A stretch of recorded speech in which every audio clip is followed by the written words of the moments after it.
Welcome back to another episode of Pain into Gain. Right now, episode 6, I have a fool, aka the Hood Baba. He has a lot of wonderful things to tell our audience. Just to let y'all know, he is a hood therapist. And when I mean hood therapist, he means that he's licensed. He's very well spoken, this and that and that, blase.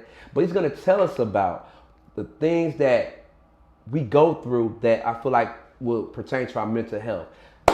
A fool. What's going on, bro? Hood Baba. Hey, man.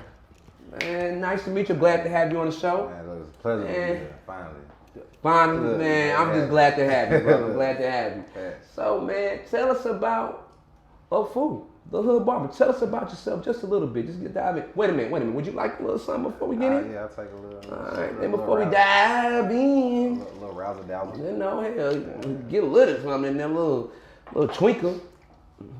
Yeah, man. About me. So, born and raised in Atlanta, Georgia, by way of West Africa. So I'm a first generation. You're a first generation African American. Okay. So think about it that way. Like my mother is from Cameroon, West Africa. My I've father. dealt with Cameroon before. Yeah, okay, man, on some other type of stuff, but that's some other type of stuff. But go ahead. Yeah, man. My daddy's side Nigerian. Mm-hmm. So, you know, the wild thing is they met in Atlanta. My daddy was actually teaching at Morris Brown College. Right. You know what I'm saying? My mama was his student. You know what I'm saying? Right. So hey, I don't know what's going on with that, but yeah. So you know what I'm saying? They met in Atlanta in the '80s. You know what I'm saying? Made magic, and like I said, born and raised on the South Side. Played football and all the way growing up in school.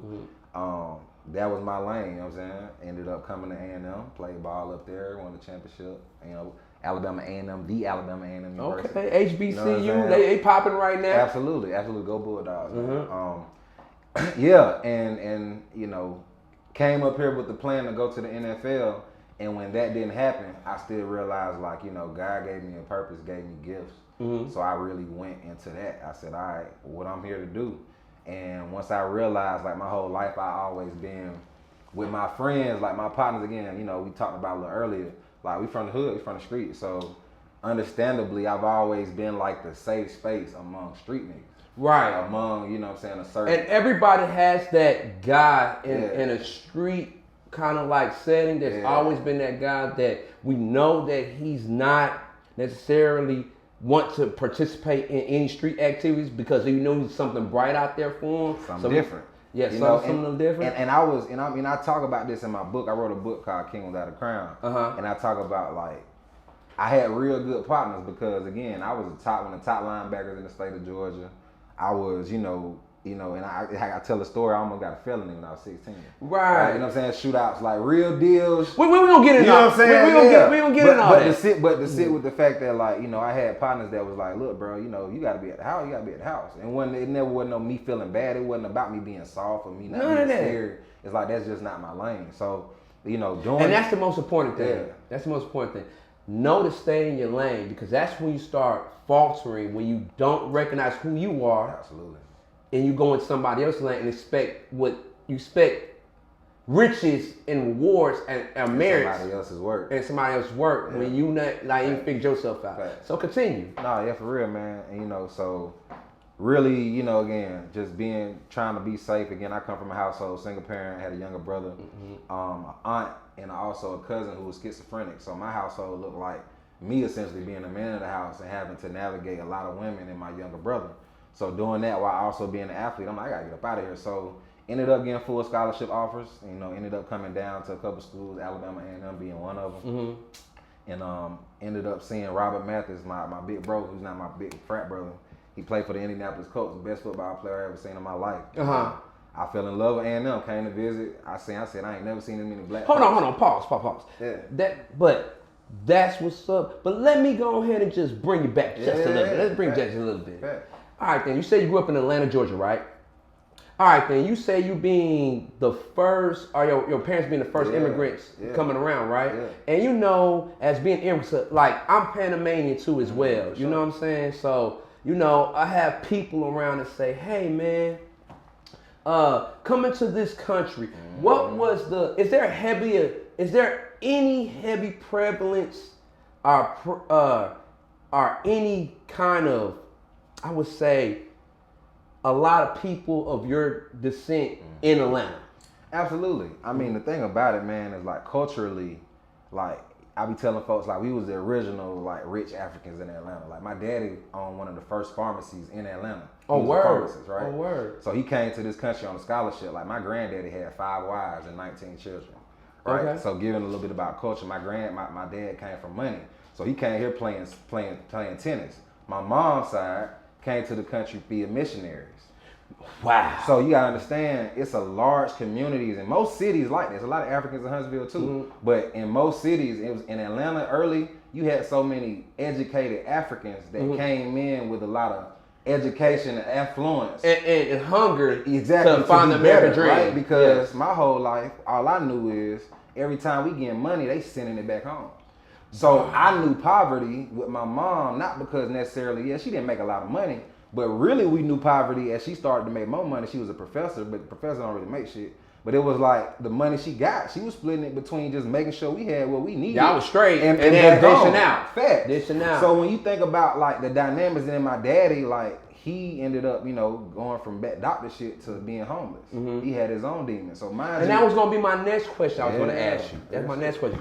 Like, as you been in an immigrant family that's first generation coming over from Cameroon to the States, which it comes with problems. Yeah.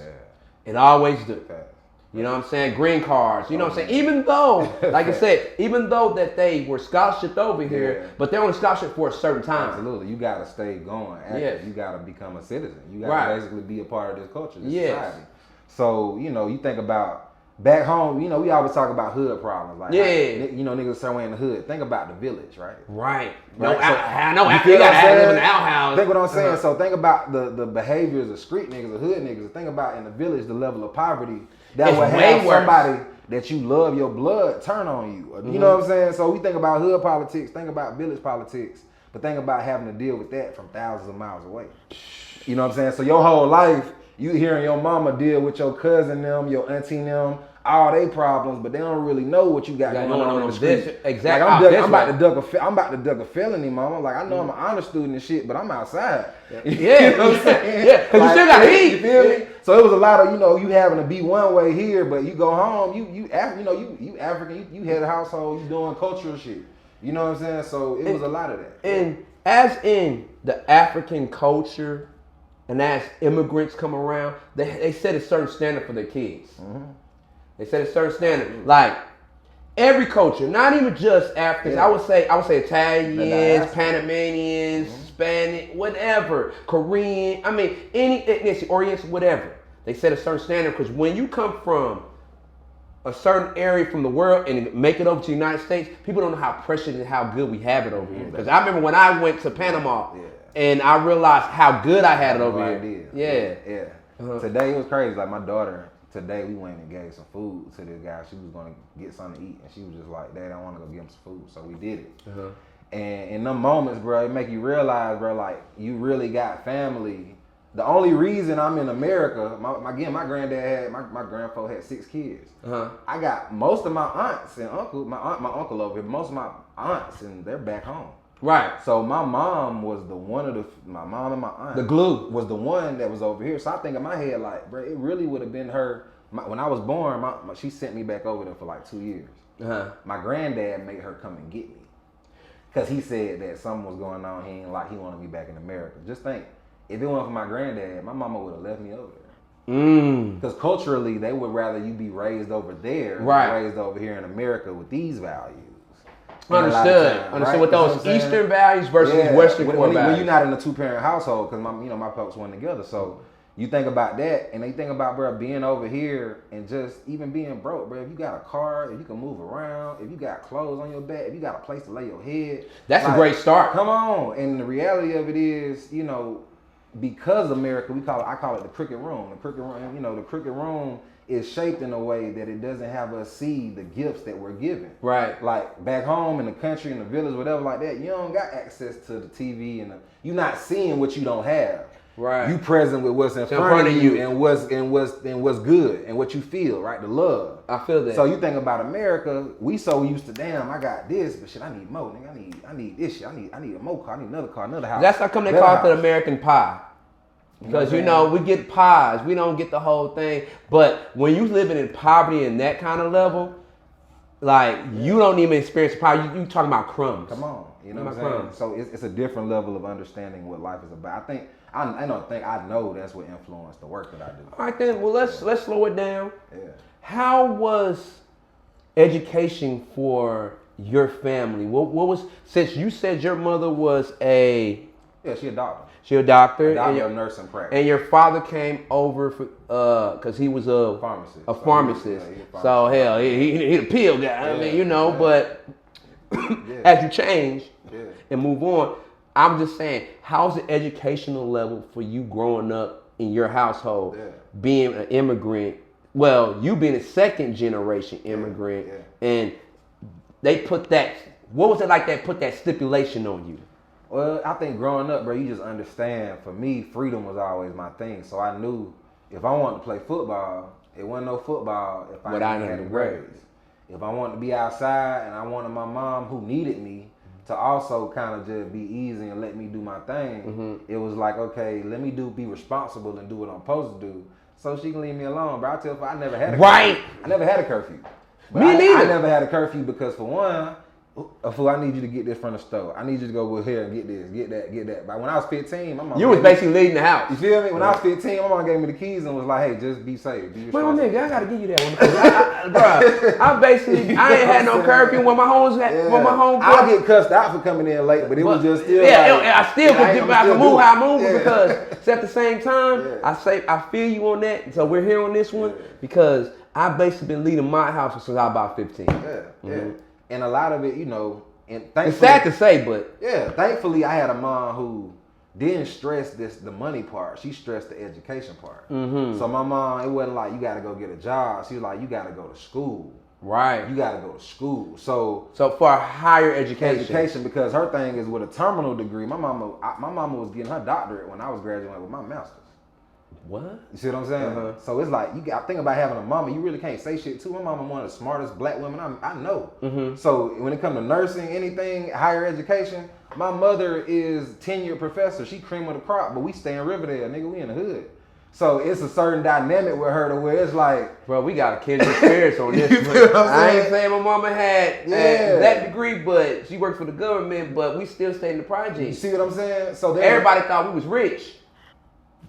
So there's a level of, like, even while I give and share, my niggas used to come to my house and get dressed in the morning. So my mom, growing up with that standard, it was like, even now, like, I'm gonna get my doctorate at some point, but I gotta get certain things together. Accustomed to it. Facts. And I think about the education piece is so important, just simply because it's knowledge, man. Like, the more I realized what I didn't know, the more I realized how much I had to go, and I wasn't rushing. Like, as I got older, as I'm getting older now, my birthday on Friday, I'll be 34, shout out to Leos and shit. You know what I'm saying? Leo gang. I dated Leo, my guy, headache. I love that woman to death. I'm not married, but little firecracker. but she's a headache, man. I'm a Cancer, so we clashing. We clashing. Look, my baby mama Cancer. Okay. You know how that shit goes, but fire and water, man. I would say this, man. What made you want to participate in HBCU? Man, so it's wild you say that, bro. Like, growing, again, the goal was the NFL. So being that that was the goal, I was one of the top linebackers in the state coming out in 06. But again, I'm 5'9". So you're a little bit kind of small. You're small on that road. So early on, I learned. I remember I had a recruiter from Coach from Bama tell me, he said, "You got one of the best films I done seen. I can't sell you to my head coach though." He told me to my face, and I said, "Well, God." How did that make you feel? At 16, 17, bro, it really changes how you move, because at that time I was already doing shit on my own anyway. I was going to my own camps. I was taking myself to the So you took the initiative. Oh yeah, because nigga, I had to get the fuck out. We on the south side. At that time, ain't nobody getting up. But think about it. This is 04. This is before niggas really getting money like that. Right. This is before the BMF. BMF just touched This is when it was just gang shit, just street shit. This is when niggas was just shooting niggas up. It was just that type of shit, right? So at that time, we ducking the street shit so we can go leave and go get some money. We wasn't seeing that with our big bros. Niggas was fighting over hoes and shit in the street still. You see what I'm saying? They still do that to this day. But understand though, you know what I'm saying? So to really think about my mentality at 16, 17, where I'm balancing that, but I'm an honor student and shit, I'm like, bro, I got to go. So at the end of it, it was schools like the D1 schools, it was like Marshall, Jacksonville State, and it was A&M. Marshall, I wanted to go there, then Division I school. The weekend I was coming to visit here, they had 3 linebackers commit. Right. The coach called me and said, hey man, we want to know, you want to come up here? Like, you going to commit to us? I said, coach, I want to take this visit first. He said, well, I need you to commit this weekend, because if you don't this weekend, then we got to pull your scholarship off. I said, well, shit, coach. Well, I'm there. I'm on the way. Yeah, well, nah, that's what it was. I was like, bro, I can't commit because I got to go see this school. I got to go see A&M. And that's what I did. And I fell in love with this shit. You fell in love with it. Okay, then. So what was your minor and your major? So yeah, man, I ended up coming to school, didn't know what I was gonna do. My mama in the healthcare, I'm like, I'm gonna be in sports therapy, physical. I just said sports therapy, sports medicine, because I'm like, shit, that sound right. Man, I ain't fucking with blood. I ain't doing none of that shit. So I get to school, I'm shopping around. I go to the Dawson building. That's a school of agriculture. So I find this thing. I'm like, urban planning. I'm like, what the fuck is urban planning? I've never heard of it before in my life. Right, nobody talks about this. This your minor? This is my major. This your major, okay. So urban planning essentially is the study of how communities are built, like how they shape from housing to real estate. So basically, like how the economy is built in certain areas. So basically, how we plan for the building and development of Huntsville. Basically, those 30-year plans, urban planners are the ones that take the data, the socioeconomic data, the physical land data, everything, put it together, and basically estimate or vision set around what a place is gonna look like, what's gonna be the best for the city, economically, physically, just. So they have like like I said, they have like quarterly plans of how this city will get shaped. Yearly plans, really. Yeah. You know what I'm saying? So thinking about it in that way, it really struck me. Again, like I said, coming from the South Side, my mama's a professor, my mama a professor, my daddy a doctor. Urban planning taught me how your environment impacts your internal self, your nature. We could learn this thing called nature versus nurture. So nurture being the things that intrinsically are you, your DNA, your folk, where you come from. Your nature though being your environment. So you could put some two sets. You could take twins, right? Split them up at birth. It's been studies done where you put one twin with a rich, affluent, wealthy family, he's taken care of. You put the other twin in the hood, and you put them in in a rough environment. The rich twin may grow up, and you mess around and find that the rich twin actually grows up to be a deviant. Yeah, most definitely. Because it's sport now. Because of something, right? And you mess around and find that the twin grows up have more character. To be, you know what I'm saying? So when we study and we understand, especially with black people, we talk about the history of us in this country. Urban planning and the way that the cricket room and white folks set it up was redlining. So you say, yeah, I know about redlining. I'm from LA, so I know exactly about redlining. Gentrification. We talk about these things, but to understand it's very and redline's going on the city right now. Absolutely. So the intentionality behind how we are lived, how people push us to places, how we develop certain characteristics in our community, that shit stuck with me because again, I got multiple communities. I got the village back home. I got Riverdale, now I'm in Huntsville. All these different types of black people in different places, but we all got commonalities. So when I came to school and found that, I'm like, I loved it. Ended up minoring in construction management, but this is how I got to what I'm doing now. After football was over with, No. Let's slow it down a little bit. Let's slow it down a little bit. Let's slow it down a little bit. I got you. Let's slow it down a little. Let's get into some fun shit now. Let's get into some fun shit. How was the yard? How was the yard? Because I mean I didn't go to Alabama A&M. Yeah. But I heard about this goddamn yard. Man. Now I done drove by and scooped a couple of women out of there. But let's talk about this yard, bruh. And I be chill now. If anybody that was in Huntsville, Alabama, A&M between 2008, about like 2006 to like 2011, 12. They'll tell you, especially like 08 to 2011 to 2012. We had the yard so lit, bro. And when I say the lit, it was the culture of being on campus. Now, a lot of folk, they stay off the yard, their apartment, shit like that. Back then, I'm a scholarship. This is like you talking about. This 08, 09. I know, but you talking about as of now. You talking about post COVID. We're talking about current. We're talking about when I was in school. We're talking about like way pre. Yeah, way pre-COVID. We talking about 06, 04. You know, this is. All right, what music was popping at this time? So man. give these people, take people back. Put a vision out. Mind you, what was going on at that time? So I'm it's sophomore year. Think Barack Obama being elected, your first black president. Think the quad on campus, full of black bodies singing, "My president is black, my Lambo blue." I'm talking about when I say that shit, the whole campus on that bitch lit. I'm talking about like that type of shit. Like when I say we really used to be on the yard kicking shit heavy. Like Jeezy, heavy, rich kid, Travis Porter, you know what I'm saying? Yeah. Like that was in them days when we was still really having parties and having fun. Right.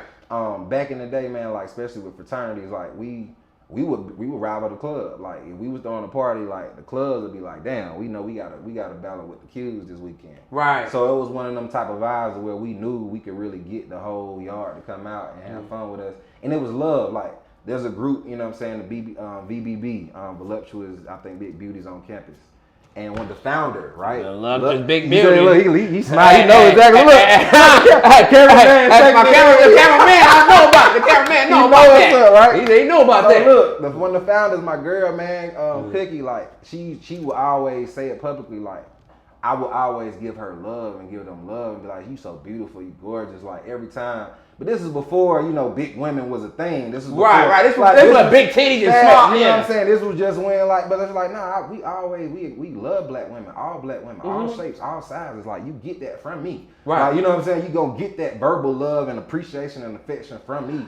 And I remember a time when it was kind of like that. Dog, but see, it wasn't. See, as I said before, people understand back in the day, I used to get joked on for doing that type of shit. Like, by my partners, like, you fuck with the big girls. I'm like, yes, I do. My mama a big woman. Hell, you talking about? You see what I'm saying? But it's that type of shit to where it's like, we got to get back to the realities of loving us. Like, we was on campus fucking with each other back then. That's my whole point. Like, the yard, we was really fucking with each other. Let's keep it 100 in reality at this point. It's kind of hard to do that right now because of social media. Absolutely. If social media wasn't so strong the way it was, I have to it's like this. I have to outdo you to outdo you. You feel me? It's always for show. Yeah, it ain't for relationship. It ain't for relationship. Because we're quick to go replace what we are missing instead of working on it. But other than that, tell me like this: when did you graduate? Yeah, man. So I graduated with my undergrad in 2010, and my master's in 2014. Yeah. So I got my master's degree. I went back and realized like, I need to get purpose shit now. So I decided to write my book, King Without a Crown. And at that time, I was like, man, let me go back and get another degree and some shit I could use because I'm an entrepreneur. While I'm in grad school, learning group therapy techniques, shit like that, I decided to do this thing called Soul Sessions. Soul Sessions was basically a conversation party that I started, and it was a concept. Like a clubhouse? Let me tell you, it was Clubhouse before Clubhouse. It was a live Clubhouse, basically. What we would do, I get a room full of folk, about 10, 20 people, we kicking and drinking, doing whatever. I'll take this right here with some cards and say, hey, everybody get one of these and on the demonstrate. Put it out there, demonstrate. Boom. Everybody get one of these, right? Get you a pencil, right? Right, pencil. And so on this motherfucker, I want you to ask or write down a question, something you want to ask the room. Anything. It could be about relationships, sex, money, whatever. But write it down on here and we're gonna put it in a bag. Okay, so we throw it all in there. Throw it all in there. In the box, right? Okay. Once we got that motherfucker in the box, we're gonna shake it up. Again, we don't know who wrote what. Right.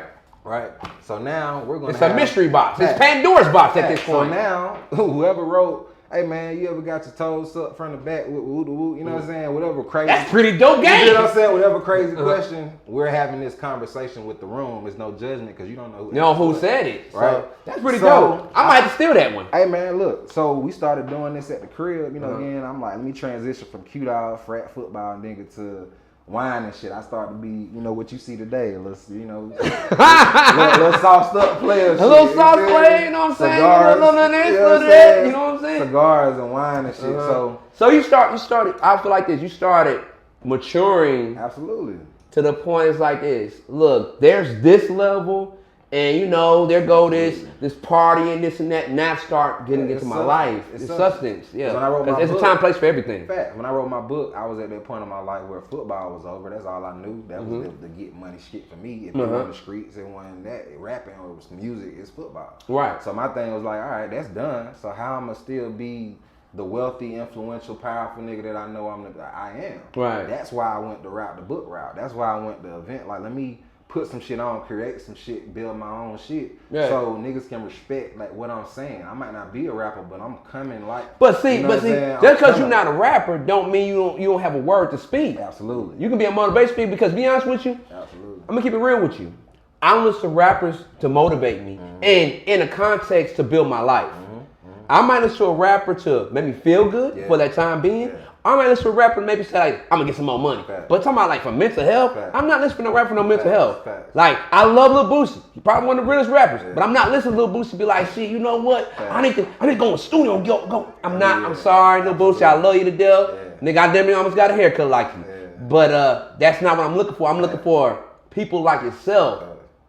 Look at people like yourself to kind of like help me really navigate this shit. As you know, it's so wild, bro. Like, even with that, you know, and what I know, a nigga ain't gonna listen until they see it, right? A lot of times. Most definitely. So that's why I took so much time in Huntsville to really like build these relationships and really be in a position where like, yeah, even with Big Bro, like, he ain't know me from Cannon Dirt, but I was doing the events downtown where all the women was coming to and having conversations. So it's like, people started like, who is, you know, if you in the street, whoever, like, you like, dang, who is this downtown? This black folks downtown. This was back 2014, 2015. Right. Nigga, I was kicking it down there in 09. You know what I'm saying? You know what I'm saying? So I feel you. Yeah, so, you know, I think, shout out to my boy Brett, man, Amendment 21, like, we ended up. Oh, the lawyer Brett. Yeah, that's my dog. $5,000 suits. He got his name in the bitch. That's my dog, man. He came to me on some bullshit one time. But Brett, if you're still around, I want to interview you. Shout out to you. That's my brother, man. Man, I fuck with dude, but he got an ego problem. That's my guy. He got an ego problem. But go ahead. But again, to go back, like I was saying, relationship. We got almost a decade-long relationship at this point. You know what I mean? And I was a young dude who just came in them straight up with my partners from Atlanta. And he helped you? Yeah.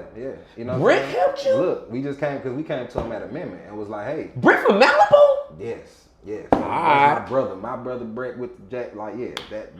Like, hey, he can get you off of a drug charge like, or anything. That's my dog. Man. Yeah, you know what I'm saying. But like, even on that, it's really because it was about the lifestyle piece. It's like, hey, we want to show y'all that we can have a relationship. We know downtown a lot of them white folks, they don't necessarily fuck with us. No, they don't fuck with you. In real time, when you at a bar at 5 p.m. in the evening, and I'm it's a different story. They don't know that. And I'm sipping wine, and I'm just sitting there kicking it, chilling with my laptop. I used to bring my laptop down there and just working shit. After a while, you see me in there every day, every other day. Now it's like, okay, we're like, builds a rapport. Thank you. So now it's like, okay, now I need to actually get to know who you are. Personally, I don't give a fuck. I'm here because I got work to do. Right. Me and the owner, like, we got shit to do. I'm bringing my platform in here, and we creating safe spaces for black people in downtown Huntsville. That's what we doing. That shit got me to the mayor and leadership Huntsville and all that dope shit. So wait a minute. Yeah. That's what I want to talk about though, to be honest with you. Yeah. Like, I want to switch gears what did you do after you left college? Like, so you was in college at this time, you talking to goddamn Brick and this, and what did you do after college? Yeah, so ended up getting my master's. My daughter was born around that This is 2014. 2014. Yeah, 2014. So fast forward from 2008 to 2014. We're putting a timeline in there. We're moving this way. Yeah, shit show. You know, again, young nigga trying to figure out family stuff, personal stuff. Ended up with my partner at the time, had a baby girl. And so because my partner at the time, she's engineer, she's stable, you know, come from Huntsville. It's a different culture here. You come from nothing, you come to a place where a lot of people have 2-parent households, more stable. It's a culture shock. So I wasn't used to it. So we ended up in a relationship, and now here I am with a master's, but I'm doing these events. I had started my events downtown, so socially, I'm popping. These niggas know me from A&M, niggas know what I'm starting to build that rapport, but I'm broke. I ain't having no motion, I ain't having no money. You having motion. I was having motion. You You're having right. motion. I wasn't having no. You just wasn't having no paper. back up. Facts. Because people respect that money. That's it. I mean, money is power. It takes smarts to maneuver the power. Absolutely. And so I think my experience, what I talk about sometimes in this life, is I've experienced the influence and the power without the bag a little bit. Mm-hmm. Because that's a good thing. It is. Because if you get taken from that, you still know what it tasted like. It's like a forbidden fruit. And what it's for, right? Because with power and influence, it really is responsibility behind that shit. Most definitely. What that nigga Spider-Man said in that movie? You look, with great power comes great responsibility. Boy, that boy said. Marvel shit. You know shout out to Marvel. Let's toast to that. You know what I'm saying? I can toast to that. But yeah, man. So when I left school, it was really like, you know, if I'm not finna go get $1 million bag playing ball, what I've been doing my whole life, banging niggas, then I need to make a bag being my whole self and actually like influencing, because I got real village shit I gotta go to. Like I'm really, so my whole purpose and mission, I haven't said it, but my thing is, you know, when you're in a community with black folks and you realize that we have yet to figure out what safe spaces and safe communities for us all look like. We have yet to get a bag. We talk about healing the community and doing all that shit. So when I left school, I'm like, bruh, I got to figure out my purpose now and work backwards, because if I know what I'm living for and I can know that in the next 40 years I'm still working for this shit, then I can work backwards, called design thinking. We backwards plan and we create a strategy to get there. If I know I want to be if I want to be 40 years old, and at 40 I want to really be a philanthropist and doing healing work and getting paid for it, and not having to work for these white folks. That means that I'm gonna sacrifice a little bit right now. You got to and build these relationships and do the ugly work in the hood. You gotta do with that, the niggas, and not get the bag yet, because at 4 I'm 34. I've been doing this since I was 24. So wait a minute. As what you're saying. I've been doing this since I was 24. Decade, and then this is what I want to appeal to my audience. Yeah. Audience, when you have something that you trying to do, the bag is not gonna come tomorrow, next day, this and that. You gotta put forth some effort before you actually start seeing that bag. So you have to put that time, effort. Now some people might get a little lucky, but for the most part, it comes with your time and dedication with this. Now continue back to what you were saying. Yeah. As you put in this time, this dedication, like, look, you had to do the groundwork to lay that shit down. You put the smack down on that shit. Yeah. And this is where I wanted to introduce this as well, because I'm a spiritualist. And, so it's always spiritual with me. If God was to come in front of you and tell you, hey, look, your role in this life, you're not gonna be a millionaire. You're not gonna be 100,000 there.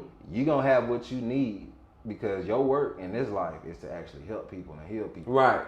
Most niggas, if God, so you're gonna be a booster. If God herself, if God came and told you that, majority of you get 10 niggas in the room, 10 out of 10 of them, majority of them I believe would be like, man, hell no, I ain't fucking with that shit. Like, because again, this crooked room that is our society and culture says money. You talking about almighty, right? Almighty, right? So I'm talking purpose shit, right? If you know and know that your purpose is not necessarily connected to a tangible dollar. Like, let's say I know I'm gonna make 100,000 a year for the rest of my life, and that's it. But if I know that's gonna be what's gonna sustain me and I'm gonna be all right, will I be okay with that money, or will this society tell me I need more? Right? The society will tell you need more, but then, because like, I will say this: if you're asking me, are you asking me? Well, this is for you, the audience. Just something I'm just putting out here, right? Okay. If you all right, do you want me to retard him on that question? Yeah, for sure. All right. If you retarded on that question to me, I say like this, because I know I've dealt with money. Yeah. And one thing about money is this: you can set your mark and say, "Hey, I'm gonna be in this bitch for this amount of money." But one thing, how money works, it's another drug. I want more. I want more power. I want more this. I want more that. I want more influence. And then once by the time you get to having money, you set so many boundaries to block people now out. You're isolated. I'm isolated. Talk about it. When you're isolated, now you can't influence no more because you are secluded in your kingdom. You're not in community. You're not in community. So you will fall out of touch with reality, protecting your money. That's real deal, dog. And then that's why I tell people, money is a fucking curse. That's real deal. I mean, money will get you freedom. Yeah. It makes you do what the fuck you want. I can go on a cruise, this and that, and that, blah, blah, blah. You find yourself going on a cruise by yourself. Now, I have people skills. Yeah. So I can go talk to people, this and that, but then at some point you want to do that with your wife. Trust. Who can you be your whole self around? You feel what I'm saying?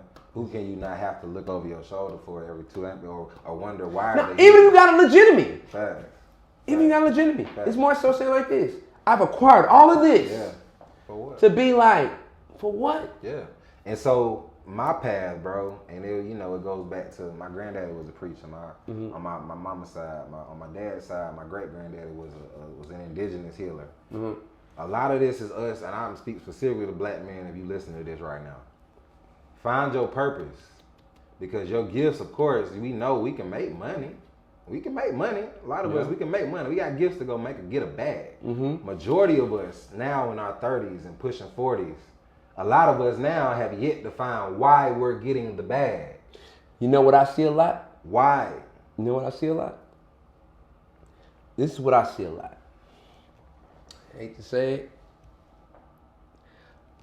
When we get the bag, the first thing we do is go fuck it off, because we'll go to the strip club, we'll go to the guy. We have no plan after we get the bag. You get the bag, now you gotta go show the bag off. And then, which is okay, but it has to be a set marker on that. Yeah. All right, boom.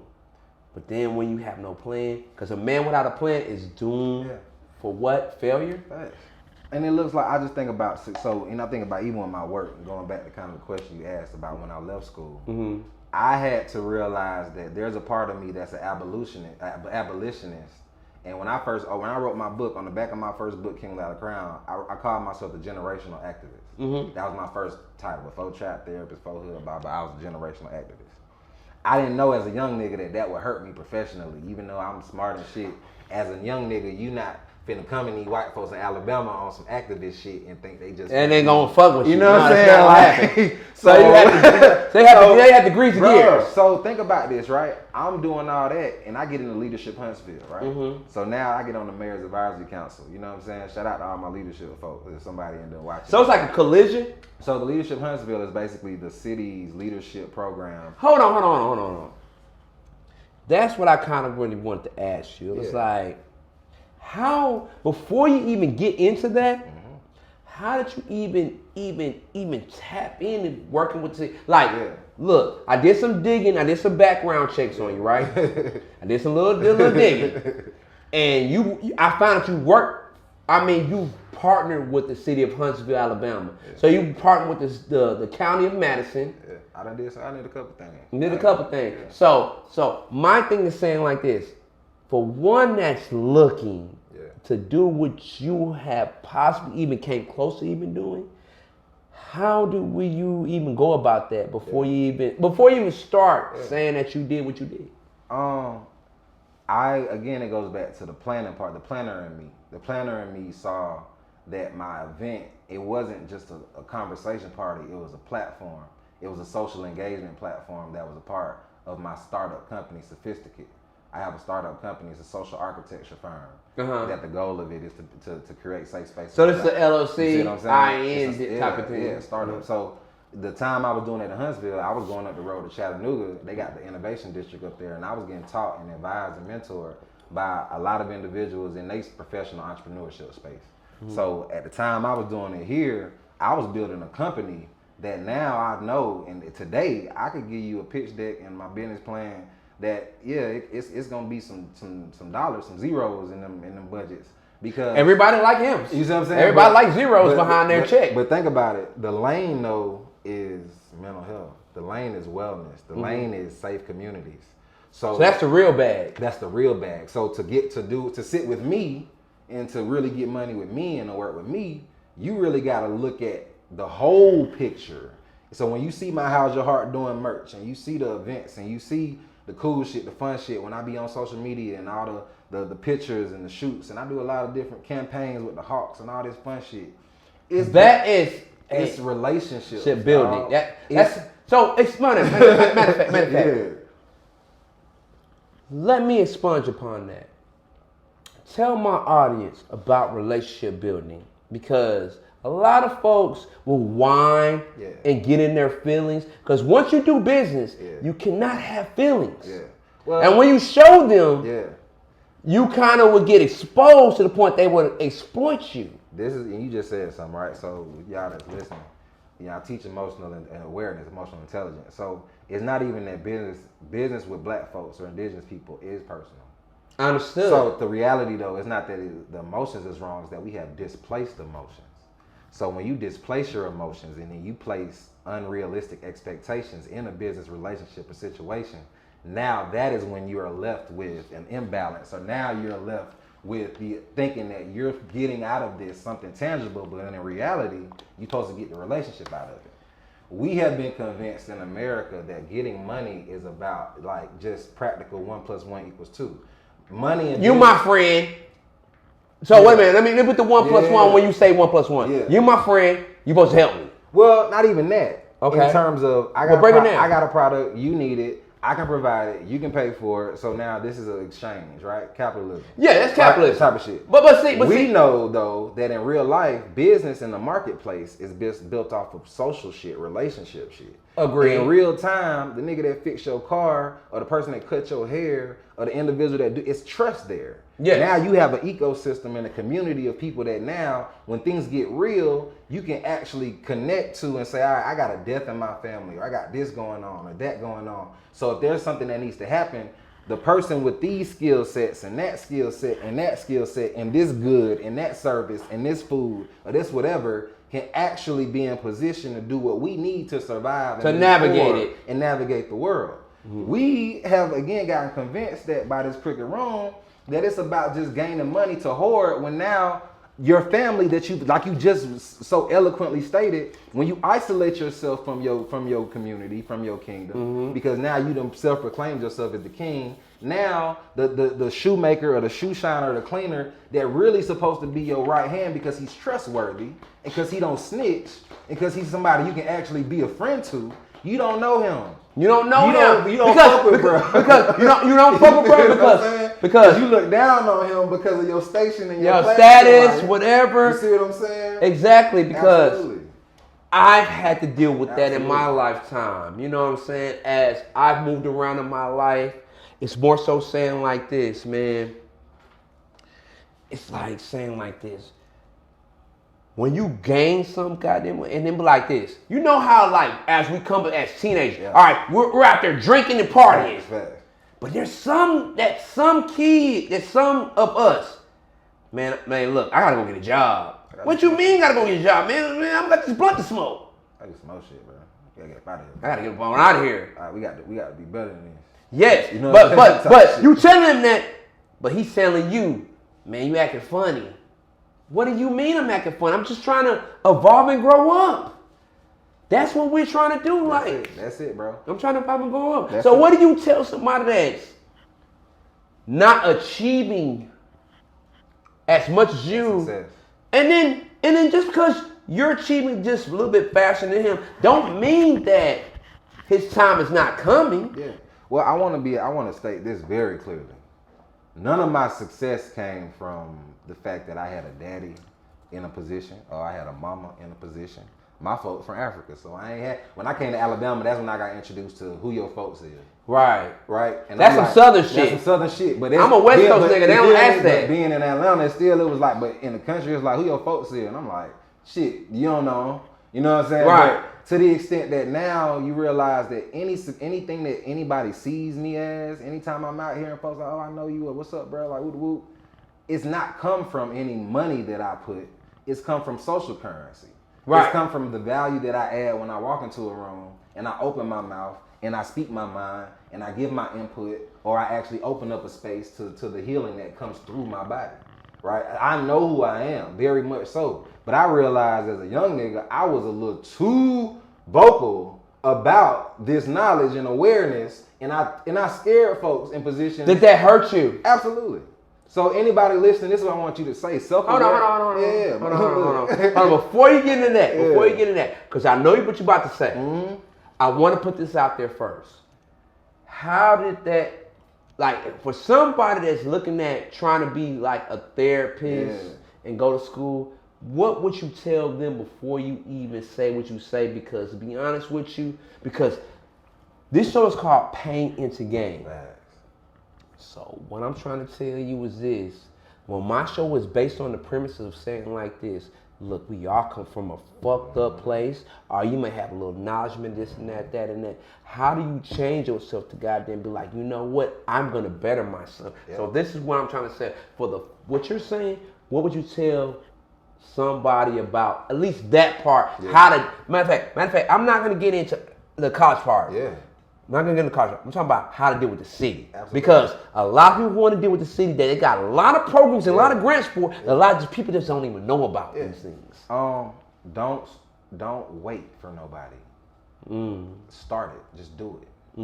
A lot of what I did, and I'm thankful. I just, again, being from Atlanta, like shit, just fucking do it.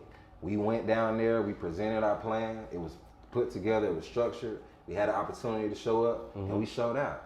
And it was consistent. Back then, soul sessions was happening once or twice a month.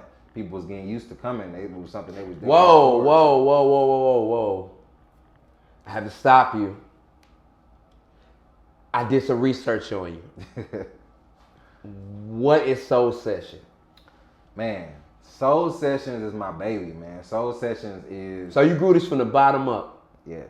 It started in my living room at Hillside. I was up with Bonnell as a young nigga, and as I said, we was doing the competition. Bonnell is talk to the look.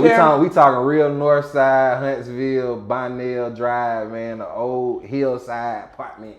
And we talking about Huntsville, Alabama, right? You know, I'm 23 years old, like young, first spot I ever had, and I'm like, yeah, I'm gonna switch up this frat shit to some player shit. Now y'all come to the house, bring wine, right? Right. That's when we start the conversation parties. But when I launched, that's pretty dope as fuck. Appreciate it. When I launched my book, I did it downtown at Amendment 21, and that became the home of Soul Session. So because it was downtown, the news folks used to come through. They used to come and see, what is this? Because we would do it on Mondays and Tuesdays, but we wouldn't stop the regulars from coming in the bar. Right. They would be like, "What's going on?" I'm like, it's a conversation. So there would be patrons coming into the bar, asking like, "What the fuck's going on?" And like we would be having a whole paid event, but be like, "Yeah, I'll come in." Of course, you know they don't look like us, but now by the end of the night, the ears that it touched, the whole room is talking. Now they sitting at the bar quiet and shit for the end of the night. They like, hey, you know, they chiming in. You spark the conversation. So when we talk about diversity, we talk about issues and shit that people want to talk before. Like, I don't like to pump my horn, but I was a nigga that was trying to eat folk downtown. I was the one that was saying the shit that needed to be said in a tactful way, so that it wasn't emotional. It's just the facts. Right. Huntsville is a great city. However, it's great for a certain archetype of individuals. It's not great for all of us that look like us. True enough. Marginalized. True enough. And the future of it, as a planner, has to integrate the livability and the wellness of all of our marginalized communities. And it don't just look like single white folks that have no kids that are engineers that work on the arsenal. Because you got to think, you got BRAC that came in here. Yeah. For people that don't know, BRAC, that is, we got a army base out here. And they had brought folks when Obama had shut down a lot of army bases, they brought a lot of people from different army bases they shut down and brought them out here. And then that's how the city is developing the way it is, becoming number one in the city. But So just thinking about that, you know, I'm very intentional. And when it comes to leadership, at this point, like, let's have the real conversations. It's not about causing issues. It's about saying, hey, we want to plan. My daughter is in school in North Huntsville. And if I'm being honest, the reason I'm in Alabama right now is because I got to be there with her every single day because I don't trust this education system. And if she's going to be raised here, then you got to supervise that. I'm gonna be so in it. Like I'm in the PTA meeting like this here yesterday. I was in the PTA meeting yesterday. You know what I'm saying? So if I am street nigga that say they love their kids or anybody, you gotta be in the PTA. You gotta be involved, Man, and you gotta speak up. Who's advocating for our children? Right. Who's saying, hey man, I want to know what standards are y'all teaching? What the fuck is y'all doing? So as your mother being a professor, Facts. why do you feel that these people that lead our next generation, why do they feel they get paid meagerly? Man, that's something to talk about, bro. Because I was an adjunct at A&M and an adjunct professor. And to really sit with the education, something that is the most important thing, the reason why it is not, I think, compensated is because if it was, our teachers would actually be teaching and raising future abolitionists and people that would not follow instruction and follow directions. So I don't see what you're saying. Now I see what you're saying. Think about it. I see what you're saying. Your best teachers are the ones that don't stick to the textbook. Your best, the one teacher you remember the most was the one that actually taught your ass some shit and made you want to come to class. True enough. You had one teacher that made you, like, I had one teacher in grad school, I was like, fuck all this other shit. But Dr. Holloway, Linda Holloway, and she gonna hate this because I'm cussing if she ever watched this. Because she gonna watch this shit. Look, when I wrote my book, she was like, I love you, Mr. Ogerson, but you know I can't read this. Christian woman, love her to death, AKA, but she cannot, military, would not read it because it was curse words. I inspired her to read a book. Now she's a award-winning author. She's a doctor though. She told me I inspired her. So she a New York's bestseller? No, yeah, she's my professor in grad school. But she's a doctor, got all type of stuff. But so you got a whole bunch of accolades. Yeah, I was in school, failing her class, and telling her what I was doing, and she would show me love and be like, "Hey man, you know, I really see what you're doing, so I'm gonna actually help you out." So she's gonna push you to the next person that you want to be. So when I think about, you know, like the people or just the situations, you know what I'm saying, that we done been in to get to this point, bro, like it's a lot of intention that go behind this work, man. So as you came with Soul Session, how did you come up with this idea? What was the navigation that made you come up with this idea of Soul Session? I'm gonna be 1,000. I did not come up with the concept of the conversation party. That is an idea that came. So we're rewinding, and you kind of like fixing what we're talking about. So So it was a concept that came out of a book. What's this guy? Hill Harper, black. I know Hill Harper. He's an actor. Yeah, facts. So Hill Harper wrote this book, and just a game, basically, conversation party. A friend of mine, Billy Delta from A&M, she invited me to her house, had a conversation party, and I'm like, this is dope. I'm gonna do it in my crib. When I created Soul Sessions, the creative in me was like, the juices started flowing. You see what I'm saying? This space, what I ended up turning it into when I started partnering with people with Google Fiber and certain companies, because now if you go on YouTube, hold on, you can't just run past what you just said. You started partnering with who? Like companies that was coming to Huntsville, because I had this platform with young professionals, black young professionals. They would say, hey, can we have an event, a networking event, do something with you so that we can actually get these folks out. So you might have 30 to 50 people come out at a hotel or downtown or something like that. But you're talking about important people at this point. Yeah, we talking about influence. The people that now are doing things in Huntsville, back then, those were the folks that would come to my events. Right. Those are the thought influencers, the thought. If you go to YouTube and type Soul Sessions Huntsville in Afu Okosan, you'll see people. We'll get to that. You'll see folks that you know, like, damn, we'll get to that. They was there, like, we'll get to that because you got to think. Yeah. When you say the influencers, they probably ain't gonna be that beginning out. No. But like I said, we'll get to that. Yeah. We'll get to that. Yeah, for sure. So, as I say this, man, bro, as you doing what you doing, and you're basically putting this out, this energy out here to this world, and you do what you do, like, day to day. No, not necessarily day to day. It's just more so what you do and what you really promote out there is you're a hood therapist. Facts. And it's funny when people hear that, like, trap therapist. They like, are you an actual mental health therapist? Like, and take it for somebody that had a really therapist. Yeah. I'm telling you, like, I'm a real therapist. Mm-hmm. The thing about it though, there's an ethic that goes into what I do. Trap therapy is an ethic. So it's a detached from whiteness, meaning that the licensure, the schools of thought that had all of these white psychologists basically label, classify us, system, put these systems in place that detach us from our spirituality, ourselves. Like, bruh, I'm an indigenous nigga. My granddaddy preached with Billy Graham. My family, my ancestors brought the Bible to the village. Right. So it's certain Christians, it's a level of Christianity that I understand that's detached from whiteness that ain't got nothing to do with these colonial ideologies. Right? So my thing is, when I got older and became more spiritual, it's like, this isn't a profession. This is a calling. A calling. We have to be therapists because we got to live and make money. And we got to take care of shit. Right? So if your gift is... You got to be a part of the system. If your gift, you have to. But again, I'm a street nigga, so I say, fuck that shit. So... me being me, I said the fucking shit too. You feel what I'm saying? But I changed. But it goes back to the part of us that's just us. Uh-huh. I'm gonna tell y'all, nah. I'm a life coach. On my paperwork, it is what it is. I don't say I'm a licensed therapist. You have to correct you. I'm not a licensed therapist. I'm not licensed. I have been licensed. So wait a minute. Hold on. You say you're not licensed therapist, but I've talked to you off camera. Yeah. And you said bye-bye. Yeah. And I said, what is that? Because I said, is that like the Don Don? Like, is that a Jamaican? Come from Jamaica? You said, no. You said a Baba is a father. A father figure role. Exactly. So in our culture, African culture, like you can say like Papa or like something. We say Papi. Whatever, right? Yeah. So Baba essentially is father. So my thing, in the African traditions, Budun, Ifa, which I practice, there is what we call a Babalawo or your godfather or your Iya or your godmother. Iya is mother. So the reality of it for me is... So it has nothing to do with Nelly? Nah. Iya. What's coming tonight? All right, please continue. Nah, man, but so... Yeah, bro, in this crowd, I take my head off. I cut my hair off. I was bald when I was 19. I played as a frat, but I cut this shit off. So think about me I've been looking like this since I was 20-something. You know what I'm saying? So I always been big homie even to niggas that was younger than me, older than me. Right. You know what I'm saying? So always being that, the hood Baba thing is, I'm not initiated as a priest yet in terms of in certain faiths. But spiritually, that's what I am. That's what I walk around as. That's how I carry myself. So that hood Baba, like I have people and clients or folks that I cover spiritually that I work with, they call me Baba. So I'm Baba basically, you know what I'm saying? And it's just that father figure that really is just giving you love and just taking care of you and just not on no shit, but really just, protection.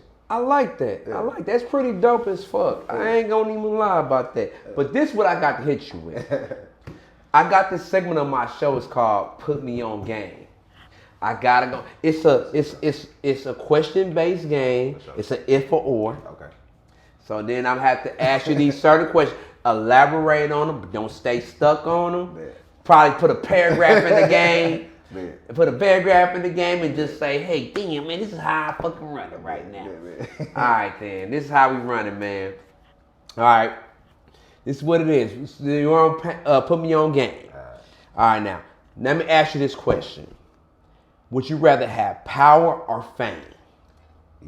Power. You would have power. Elaborate. The old me would have said fame because I still feel like I always felt like I wouldn't be famous.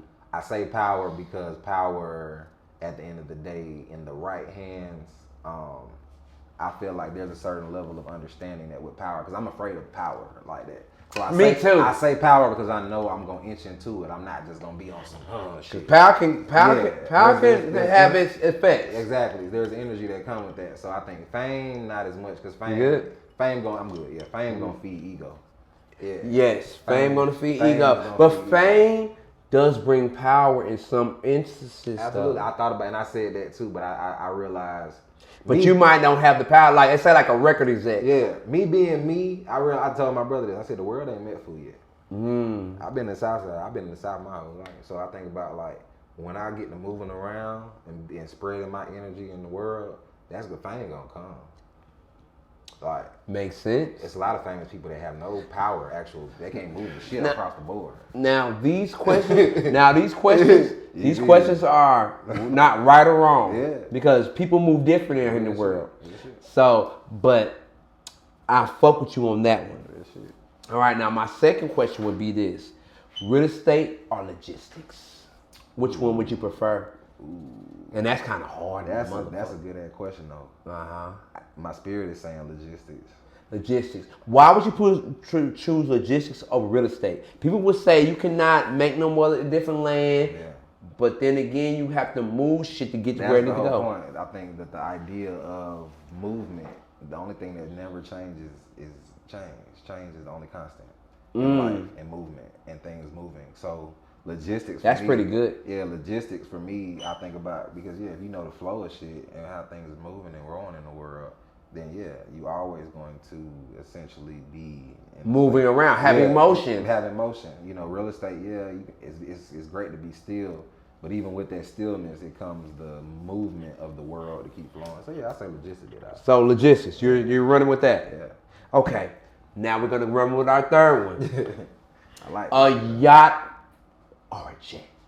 Or a Learjet. We're talking about a Learjet. Yacht or Learjet. I'm gonna say bucket luxury. I'm gonna say a yacht. Okay. On some environmentalist shit, a Learjet is going to actually fuck up. Private jets cause more carbon emissions and more shit in our ecosystem than niggas even think about. For real. And on some like play ass environmental like eco-friendly shit, I get a yacht and be in the water and kick it and shit and go around the world and shit like that. So you would be in the Mediterranean? Yeah. Okay. I ain't gonna bullshit you. Like, and it's crazy. I like these questions, man, because these are the kind of rich niggas. Like, questions? No, these are game questions. These are game questions. Yeah, I like it. Though. Shout out to my goddamn my cameraman, my audio man. You know what I'm saying? I fuck with him. You know what I'm saying? He made me adjust my questions, so I fuck with it. Yeah, it's dope shit. Shout out to goddamn Ray Wolf, one of the best goddamn cameraman out there. Yeah, I fuck with him. Right. You know what I'm saying? So you want me to ask another one? Hey man, let's run it. Want me to shoot? Let's run it. All right then, run it up. All right then, let me ask you another question. Nikes or Stacey Adams? Ooh, got to go with the Nikes because I don't fuck with Stacey. I ain't no Himalaya player. You ain't no Himalaya player? So if you was gonna walk into a social event and it was like this, you can put on the casual suit. You can wear your Nikes with your casual suit, but you wear the Stacey Adams and goddamn and still. Now I ain't gonna lie, I'm a boot ass. I'm very much a boot. So they don't necessarily have to be Stacey Adams. I'm talking about dress shoes. Okay, if that's the case, then at this point I'm gonna probably go dress shoes because I'm the type of nigga that's I'm gonna get jiggy and some. I'll move around in dress shoes.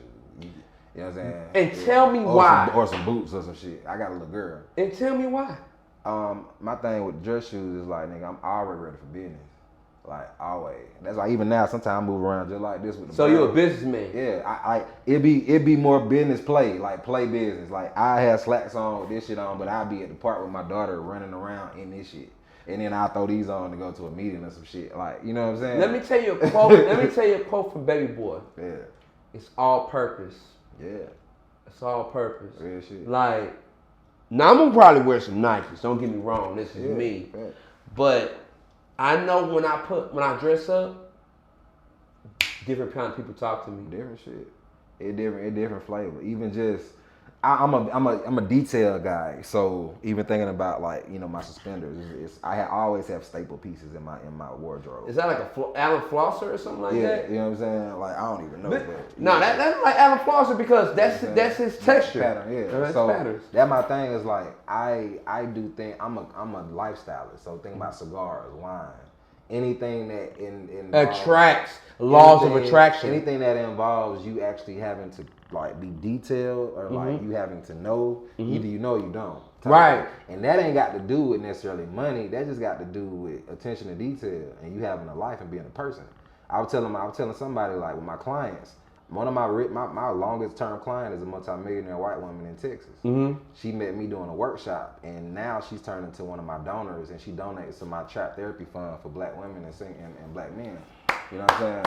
But the reality of it is, my nigga, I could mess around and I might have made $500 in a month with therapy because this month niggas ain't showing up. So it be months where I might be straight. Please elaborate and tell folks that's probably trying to get in. Matter of fact, don't pause on it because to be honest with you, I'm gonna get to that. Yeah. But I'll put it to you like this. This is my last and final question on Put Me On Game. They do it. House or a luxury loft apartment? Now I'm from the city. Before you even start, I'm from the big city. Now, I'm not country, this and that, that and that. Now, I know what I would choose, but please elaborate what you would choose. At this point in my life, matter of fact, I don't want to put your age out there. nah, all good. Tell the audience what your age is. I'm 30. I'll be 34 on Friday. 34 on Friday, and the time of we're recording is August 17th. Facts, so August 19th, 88, baby. But like, my daughter is my focus right now, and I want her to have experiences. So her mama got a house. So because I take her to hotels and we do different fun shit, she always like, well, Dad, if you got a place downtown, I'd love to stay in a condo. So my thing is you see what I'm saying? So at this point, it's like, shit, only reason I'm here is for you. So if I was to be, blessed with something like that, I would probably take that. Take the luxury apartment, luxury loft apartment? Yeah, with her, because I know I'm gonna end up getting rental property. I like tiny homes. I like container homes and shit. So I want to build it. I did not expect that from you. Bro, I'm an outlook. Cause I'm a city nigga. I would take that luxury apartment and get that bitch and rent that motherfucker out. You see what I'm saying? But that's the shit. Like I'm really a village nigga. I'm from the city. You know what I'm saying? Yeah. So it's like coming out here kind of tap back into that. Like my family got a compound in Cameroon and Nigeria. Right. So you think about your whole family being on some land. So it's like I know as I get older, I'm gonna end up back home in Africa having to manage shit and take. Yeah, because at some point you got to go back over there and run shit. Yeah, because I'm the oldest in a lot of ways. So there's a lot of shit that that condo in America. I want freedom and I want to be comfortable and enjoy shit. Like, and so my daughter, I want her to know that, like, my daughter done seen me go from, we done slept on a motherfucking float. Like, anybody that know me, bro, and that's one thing I want niggas to know. On the fucking floor. I look like this and I make this shit player as hell, and cause it is. You ain't never gonna see me not grateful for what I have. However, if you ever thought I wasn't fighting for my life, if you ever thought I wasn't fighting for my child, fighting for my freedom, fighting to be this free black man that you listening to right now without feeling persecuted by these white folks and professionally. I done got kicked out of jobs, all this shit for saying and speaking my free ass black ass mind in Alabama. And I'm leadership here. Mm-hmm. So when I tell motherfuckers like it costs to be free, that's what I'm talking about. Not to get a bag. Freedom ain't free. It ain't, my nigga. It's not. It's sacrifices that come with you being able to move in the world and do and say what you want to say, because that bag come attached to some shit. It do. That bag will let you speak freely, but it will seclude you. Facts. Or especially how you get in the bag. If you get in the bag, you're getting tied to the system in a certain way. I speak truth to power.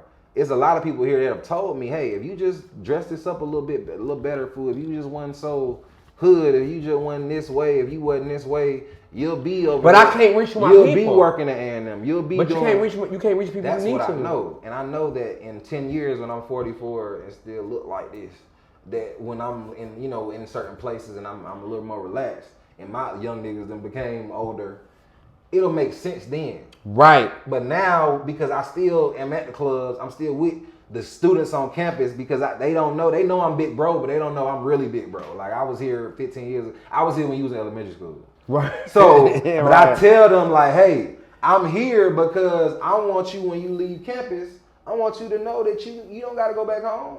You can build a life here. Huntsville is a safe space. Let's make it that. Man, what Huntsville is a safe space? This shit was so beautiful when I came. I said, I ain't never seen no shit like this with this many black people. I've seen it. I said, it's green as fuck here. I've seen it, but I see the potential even more because I was like, now I done went to Baltimore, I went to their suburbs, I done went back out, like I'm from California, so that kind of place is over market tapped. But I done seen places where it's under tapped at, but I said, this motherfucker here. This shit different. Man, what? Culturally, you have the diaspora in Huntsville. You got the Oakwood, you have the West Indies, you have like culturally, bro. And that's why I said we can tap into us here if we just start doing this more. That's why I did that. Yeah. When I say it'll be niggas that I know it might be, how you go out, it'll be nigga that like you see each other, but you don't know a nigga. Like nigga just. Yeah, you know what I'm saying? Like. That's still shit. Man, it's so many niggas that came to one soul session, bro, after they were like, bro, I had no idea this type of shit you was on. I ain't even know like you was. Because you know how come? Because of the perception of I can't fuck with him. They think because at that time suited, booted and shit, niggas. But see, why do other cultures don't have that? I mean, you might have it in my like the Latino area, but at this level. But I'm talking about in a culture of. I feel like it's a good thing to add, bro. This America does not allow us to see the best in each other. Is that due to Willie Lynch or anything like that? I feel like it's just due to generations of conditioning. It's something we call Willie Lynch. It's something that we call epigenetic trauma, right? Epigenetics basically is the study of like how over generations you have things that happen with generations back with your ancestors that show up in you. So there's studies that's been done on mice where a mice was shocked, but when they were shocked, it's a certain smell that they smell, right? So the mice would have offspring, and their offspring would have offspring, and they would pass it down. They would basically study when that offspring would smell that smell, they would get scared and afraid. No shock though, but anytime they would smell that thing, so they'll pass that trauma down. Epigenetic trauma states that the things that happen to your great granddaddy, whatever alcoholism, whatever abuse, whatever the fuck, it's in your body somewhere, and it's gonna show up somewhere. It's in your genetic code. In your genetic code. What we do in America is we're conditioned to not be in our bodies. We just go get some money. So when you say why are we like this as a people, you gotta really sit with, okay, how do I look at my brother and see the best in him when I know that I'm conditioned to think this nigga finna do something or take something from him? He got an ulterior motive. If he's trying to be a leader, he can't actually want to do good and help people. He can't. He trying to get these hoes. What that nigga talking about? He has ulterior motives and motivation. We have a lot of church trauma too. So when I came out again, I was. How do you feel about these churches right now? Now, I won't get into that part. But how do you feel about these churches right now, man? Like, well, it's a sensitive topic for me. I'm a PK. My granddad was a pastor. So tread lightly. No, I mean this is real shit. A lot of how I move and practice and what I believe in, it's taboo to my people. My people are extremely Christian, but it's African. So what's the difference? So think about when we talk about witchcraft, right? Think about or evil shit. In the village, you'll actually see the witch doctor or see the individual that's gonna actually be the one that's gonna put the root or do the work on you. There's trauma there that's a little different. So now when you got black people that are going back to indigenous practices and ancestral work and altars and shit, for some of us that are like from there, my mama done took my altar down before. Right. My mama don't believe. She think it's all demonic, it's all this certain thing. So when you say it like that with the church, what you realize is in the church is when you're not actually doing God's work. My granddaddy was a real man of God. When you trying to save souls and give people shit, you're literally not trying to hoard things and put yourself on a pedestal. You're trying to make sure that your congregation is good because you the most powerful. But you don't want to have all that shit. Hell you don't no. want people coming for you. You saw that nigga in New York, they got robbed. Come on. We are, because he put himself on the pedestal. But that's now, I have no real opinion on that. But I would say like that's not disciple. That's not. You see what I'm saying? That's not any. And again, you can feel however you feel about organized religion. If you actually follow the prophets and the ideologies of all religions, that's not it. What we're doing. That's not it. Now we're not knocking you for getting you $1. Yeah. But there's something else that surfaced up on the internet. The church is a business though. The church is business. But I seen something else that surfaced on the internet.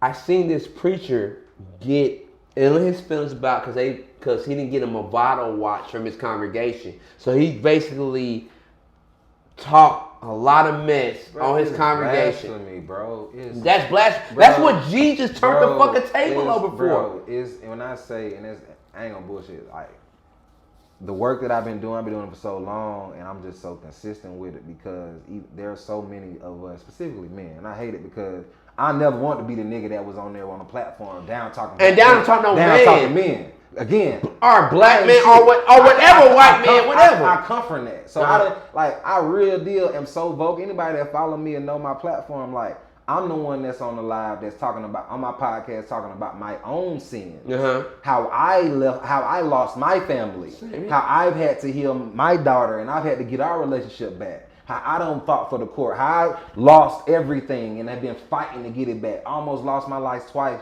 Had a mental breakdowns. Was in the hospital. So I'm a therapist, but I done been a client. Of course. You feel what I'm saying? So, because how can you be a professional when you have not even experienced that? So on the flip side, bro, it's a lot of shit with the church, man, and it's a lot of healing that as a community. We got to get back to trusting each other. Like it's a lot of risk. I tell for all the time, bro. I'm probably I probably the poorest nigga in my social circle, from a dollar standpoint. From a dollar standpoint, but probably the richest. From a spiritual aspect. See what I'm saying? But I look at it like this. We're here in America. All that shit, niggas ain't trying to hear that shit, right? Mm-hmm. So my goal and my focus, again, with myself, has been, because I know I'm a healer, let me focus on this poverty. This poverty thing that I know so well that has influenced my life.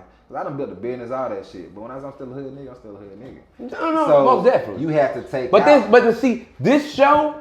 Yeah. It's built on, matter of fact. Turn that pain, again, that's what we call it. Pain into gain. Facts. Like, this show is built on change. Facts.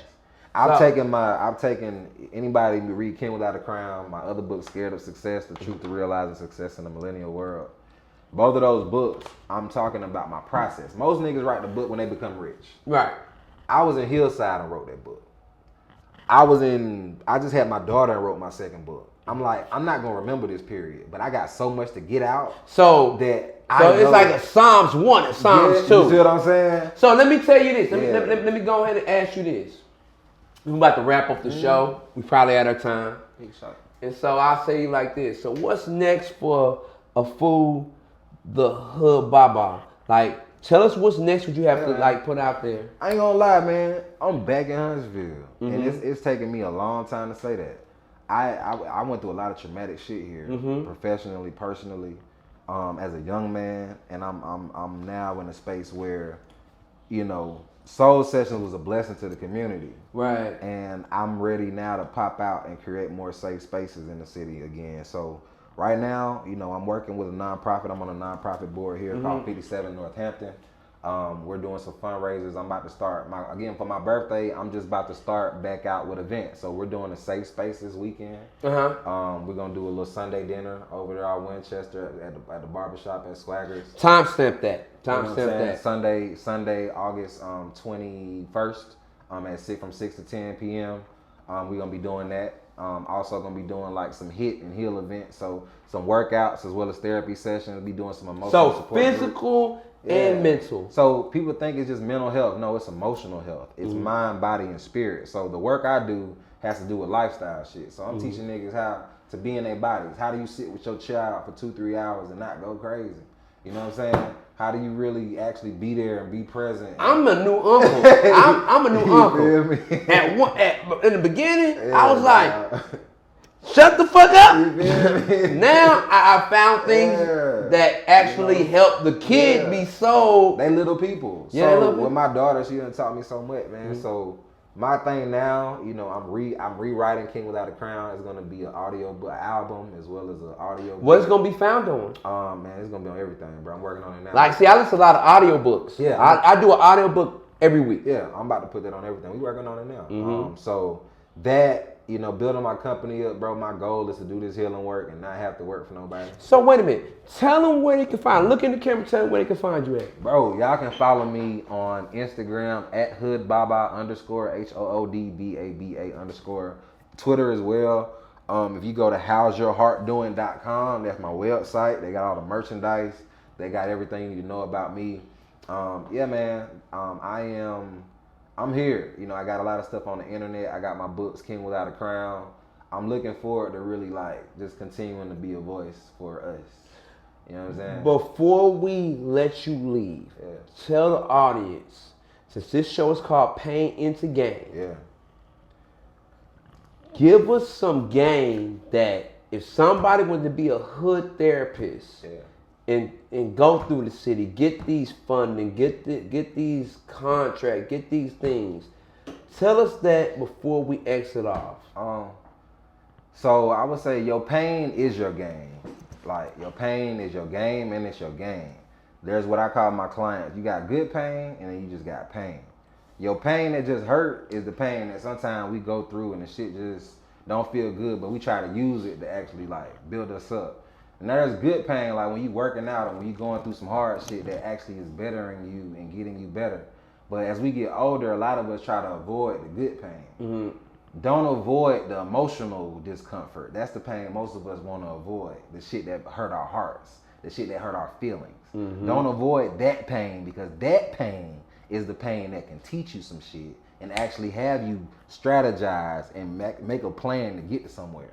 The base of this show. Fact. So if I got a hell of a villain origin story, I could have been a goddamn kingpin on the south side. However, I had shit to lose. So I understand my pain couldn't just be my sad story. My pain had to turn into, hey, this your story too, my nigga. We all got that pain. I'm your brother. I'm just like you. We the same nigga. So understand, like, anything you got going on is not to separate you from your people. It's to draw you closer to your people. Your gift is to draw you closer to your folks, not to isolate you from your folks. Mm-hmm. So, you know what I'm saying? I just say that to say that. Like, anybody you love, anybody you follow, like, they was a man of the people.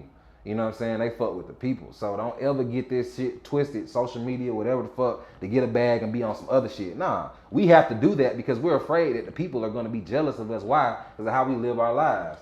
Be a humble nigga, be with the people, nigga, and you don't have to worry about that shit. Turn your pain into game, man. And with that being said, that's our show.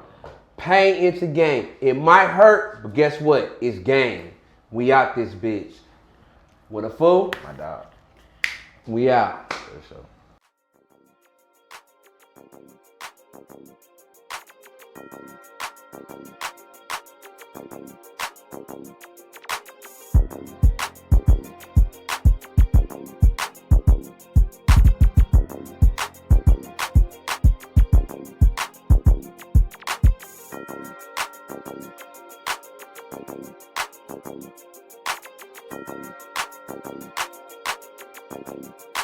Thank you.